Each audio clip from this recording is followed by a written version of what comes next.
Bienvenida o bienvenido a este análisis para The Monday Market. Hoy es domingo, 3 de agosto de 2025. Vamos a meternos de lleno en una semana financiera que fue pues una verdadera montaña rusa, ¿no? La que terminó el 1 de agosto. Vimos cómo los mercados pasaron de tocar récords a sufrir caídas importantes. ¿Qué sucedió realmente? Sí, fue una semana intensa. Vamos a analizar justo eso, los factores clave.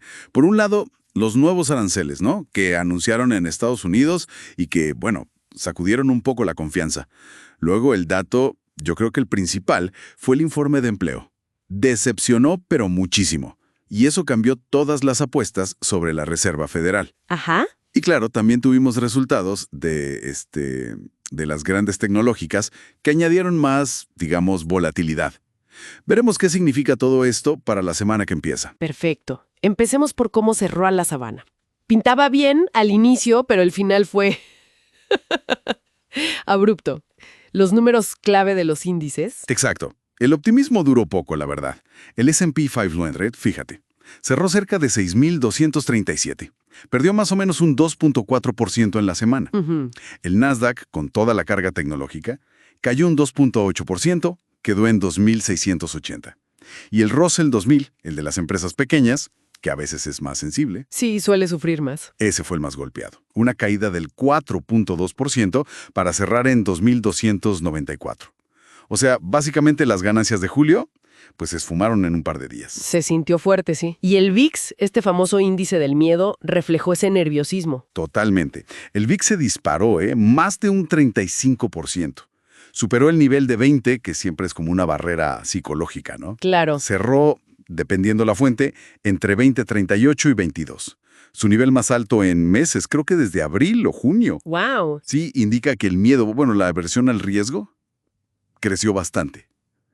Y el índice de Fear and Greed, Ajá, el de codicia y miedo. ese también. Pasó de estar en codicia a neutral. O sea, bajó a niveles de 45-50 puntos. Y otro dato, la amplitud del mercado se debilitó mucho. Solo el 58% de las acciones del S&P 500 estaban sobre su promedio de 200 días. Eso te dice que eran menos empresas las que sostenían el mercado. Entendido. Ok, vamos a las causas. Mencionabas los aranceles.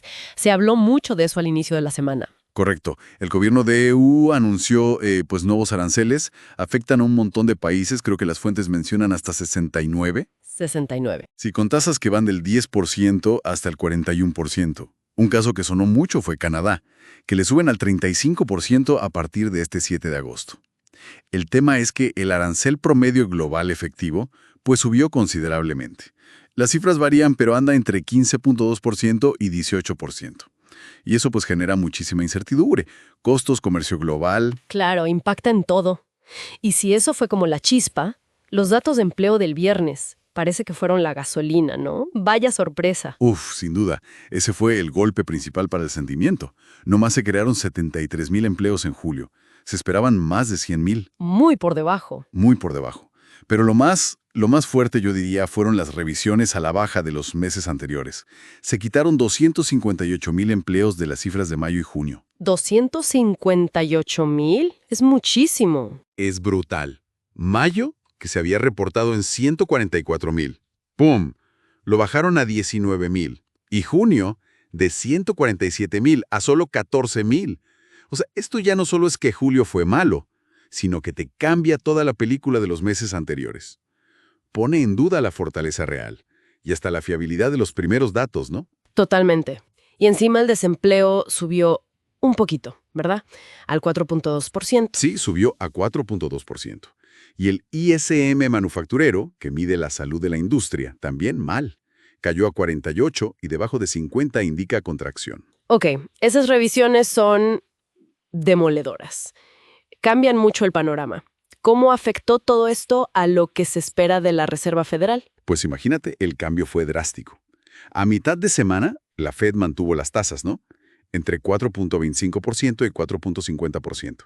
Aunque ya era interesante que 2 miembros votaron por un recorte. Eso no es tan común. Ya daba una señal, sí. Exacto. Pero después del dato de empleo del viernes, las probabilidades de que bajen las tasas en septiembre se dispararon. Pasaron de estar como en 40-50% a un rango de 75% a 89% según la fuente.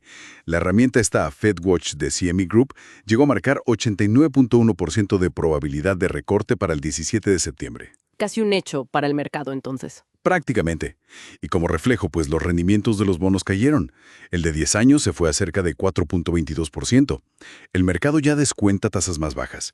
Y el dólar también se debilitó. Ok. Y en medio de todo este lío macro, también tuvimos resultados de las high-techs, las gigantes tecnológicas. ¿Ahí qué vimos? ¿Sorpresas? Fue una mezcla, la verdad. Por un lado, Meta y Microsoft reportaron bien, al principio, y eso como que ayudó un poco. Pero luego Amazon decepcionó con sus pronósticos, con sus guías, y sus acciones cayeron fuerte, un 8%. Uf. Y Apple, que aunque tuvo buenos números, bajó como un 5%. Ahí la preocupación parece ser más por el impacto de los nuevos aranceles en su negocio.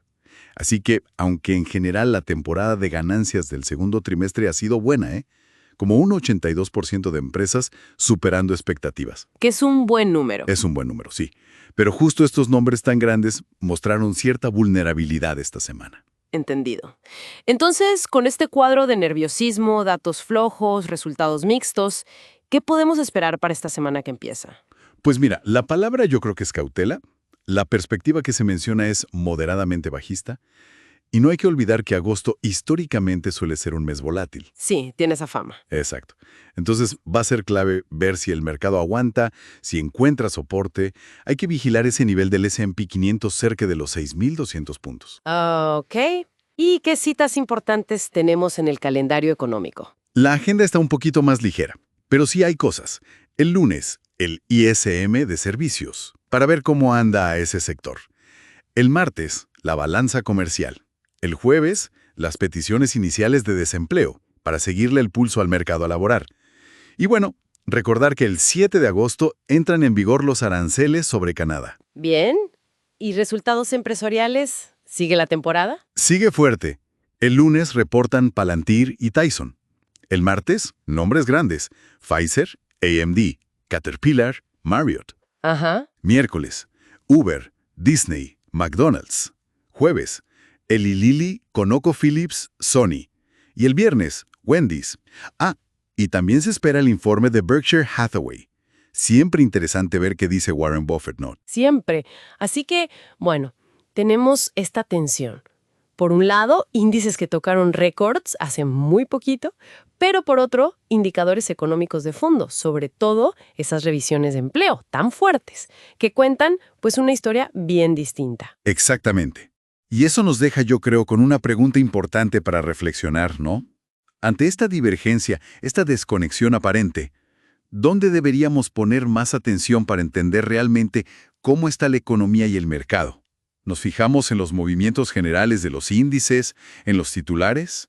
¿O nos vamos a estos datos más profundos, como el empleo real, la salud de las pymes, que quizá tardan más en reflejarse, pero son más sólidos? Es un punto clave para pensar esta semana. Pues este ha sido nuestro análisis para The Monday Market. Confiamos en que esta exploración detallada les sea de utilidad. Sí, y si el contenido les pareció valioso, pues consideren suscribirse y darle like. La verdad es que nos ayuda mucho a seguir haciendo estos resúmenes. Hasta la próxima.